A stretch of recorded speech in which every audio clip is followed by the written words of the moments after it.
Você já imaginou se de repente a sua empresa tivesse que mudar completamente o planejamento tributário dela e reavaliar o formato de tributar e de estruturar o negócio da empresa a partir de uma nova tributação? Pois é, isso aconteceu, já é um fato.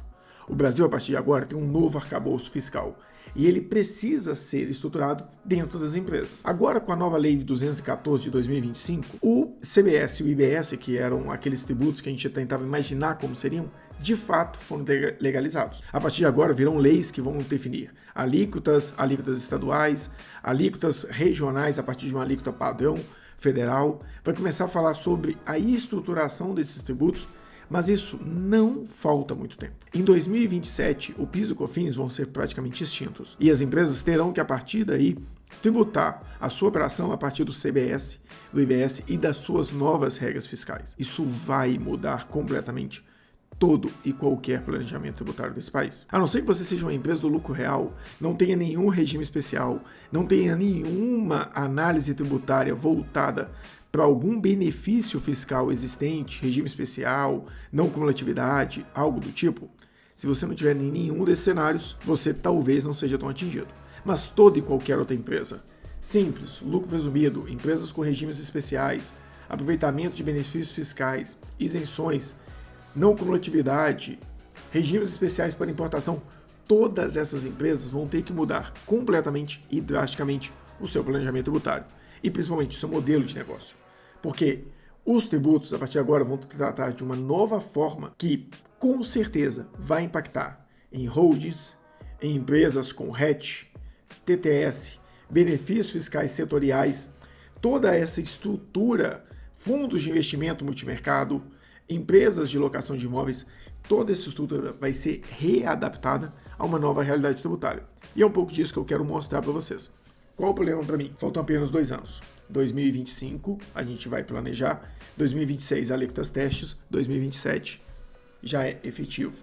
Já tem praticamente extinção de alguns tributos. E isso me retoma algumas questões dos meus clientes.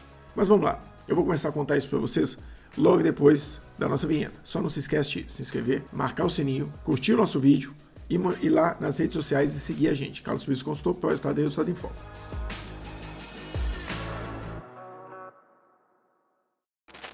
Vamos lá, vem pro meu tablet aqui, só para poder desenhar algumas coisas aqui para vocês. Vamos lá, vamos falar aqui da estrutura tributária. Eu tenho por um lado aqui os impostos estaduais, principalmente ICMS, e os impostos municipais, ISS.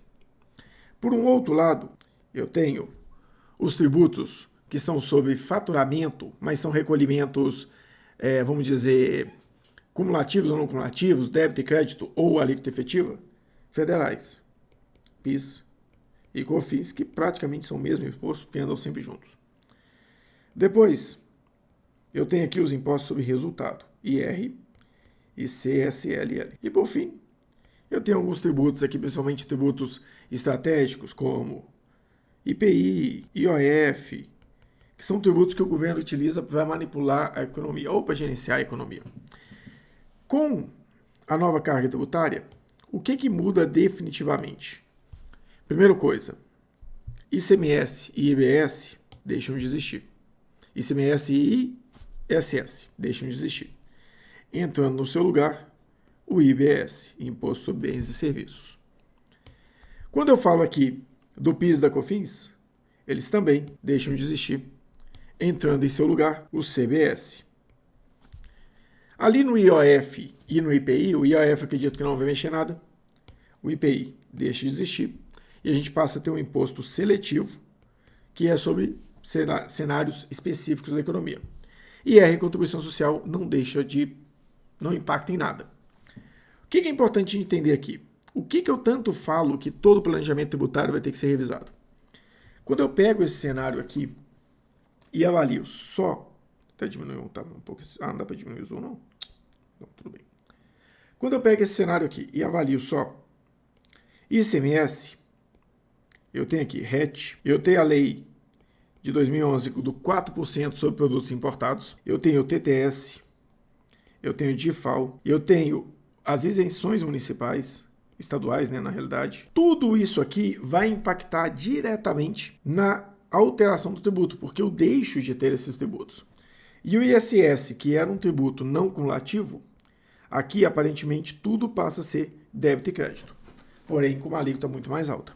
Aqui no CBS, eu perco alguns benefícios como, lá na Lei 10.833, eu tenho o benefício da cumulatividade, até para a empresa do lucro real, que automaticamente pode ser extinto.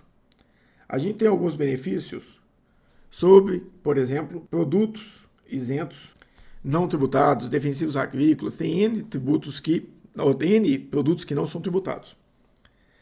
Quando eu venho aqui para baixo, o IPI, que a gente está falando aqui, ele deixa de existir, porém, ele entra num cenário que, se houver na Zona Franca de Manaus alguma empresa que vende o mesmo produto que o seu que você vende fora de lá e é uma manufatura, você terá IPI. Então já muda, não é mais assim, eu vou para a Zona Franca de Manaus para tributar menos. Não, eu tenho que torcer para não ter ninguém igual eu lá, porque senão eu vou ser tributado num valor maior aqui fora. Além disso aqui, quando a gente avalia também holdings patrimoniais, muito utilizado. Como que a gente faz hoje na holding patrimonial? Eu tenho uma empresa, vou pegar uma cor melhor aqui. Eu tenho uma empresa que está faturando 10 milhões de reais. Vou colocar que ela tem 1 milhão de tributo. Me sobram aqui 9 milhões de reais. Vamos colocar que ela tem um custo de 5 milhões e uma despesa de mais 4 milhões. Receita líquida, me sobra 1 milhão de reais de lucro. Perfeito. Em cima desse 1 milhão de reais, eu tributo 34% de IR, contribuição social. Ou seja, eu vou tributar praticamente 340 mil. O que as empresas fazem? Transferem do patrimônio dessa empresa para uma outra. Tudo isso aqui, vou até fazer uma casinha aqui. Tudo isso aqui são transferidos para uma empresa do lucro presumido, onde eu vou ter uma carga efetiva de, e aí começa o benefício fiscal, 3,65 de PIS e COFINS, mais, quer ver? Vou colocar aqui de forma arredondada, 34 vezes 10,88 de PIS e COFINS de IR e contribuição social pela presunção. Como é locação, acaba não tendo ISS.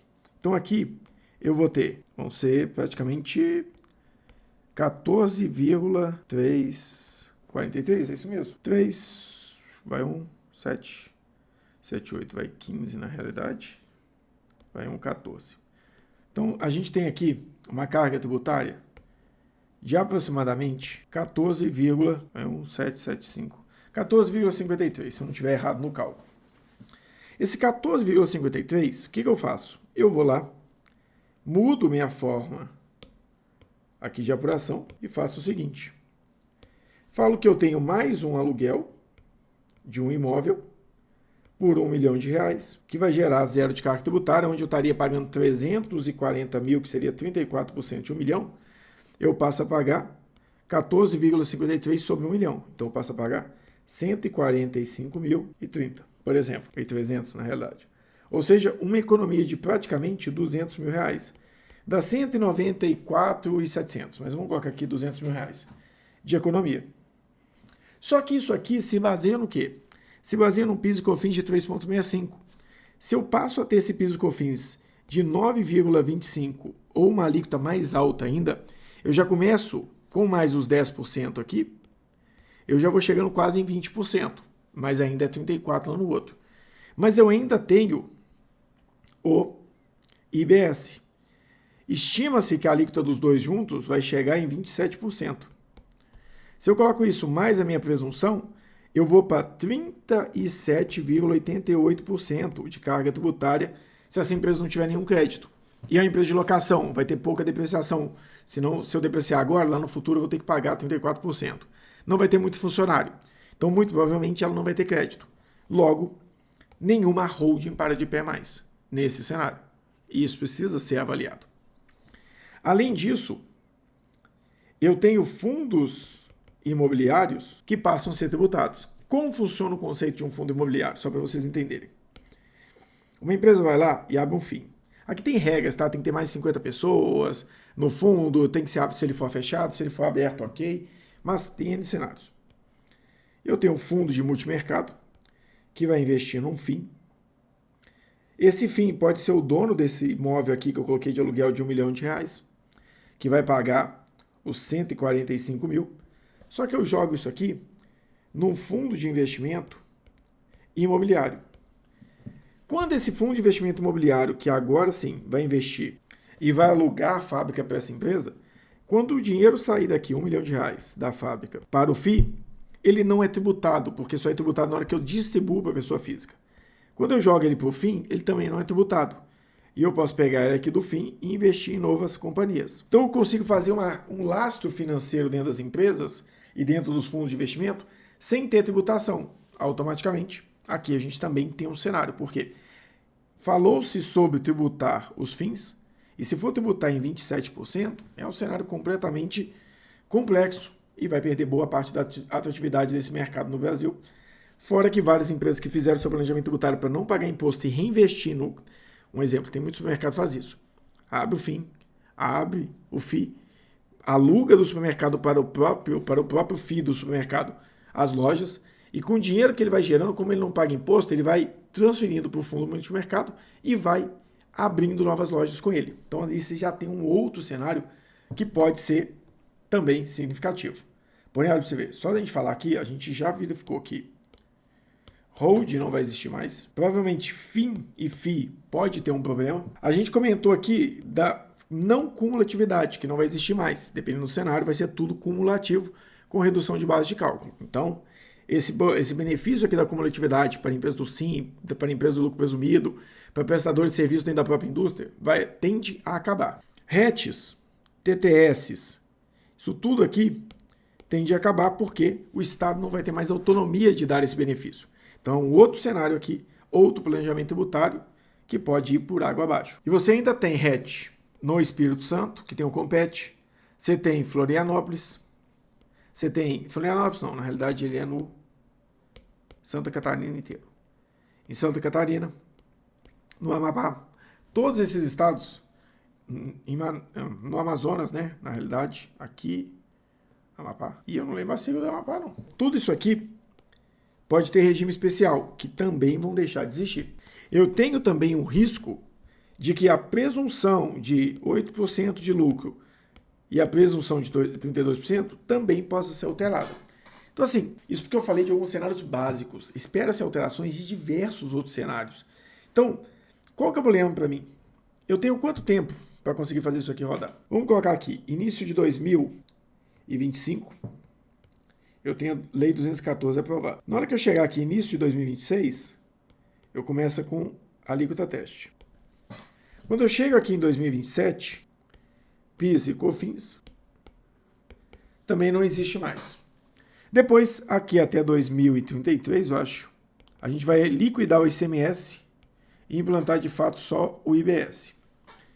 Então, nessa linha do tempo aqui que a gente está avaliando, o que eu quero trazer para vocês? Isso aqui. A gente tem aqui 2 anos para conseguir planejar tudo isso aqui. E eu já gastei muito mais do que 2 anos discutindo com o cliente sobre um modelo de precificação, sobre uma forma de revisão tributária, sobre um novo modelo de declarar a tributação dele para conseguir ficar mais assertivo com o negócio dele e a partir daí tentar buscar benefícios fiscais. Então, existe N possibilidades nesse cenário da gente conseguir avançar com uma necessidade de uma reestruturação de todo o nosso planejamento tributário, talvez uma necessidade de revisar todo o arcabouço de declarações acessórias. A gente ainda, claro, corre o risco também disso aqui ser adiado, mas a gente corre o risco de ter que todas as holdings, todas as empresas de lucro presumido, todas as empresas que prestam serviço para uma empresa do lucro real, todas as empresas do Simples, igual eu falei semana passada, daquelas que prestam serviço para pessoas jurídicas, tudo isso aqui vai ter que ser redesenhado. E meu desespero é, você vai esperar até faltar meio ano, até faltar 3 meses para isso acontecer, para você pedir ajuda, para você procurar seu contador, seu consultor, ou fazer uma das melhores coisas que você poderia fazer na sua vida, procurar o Estado para te ajudar?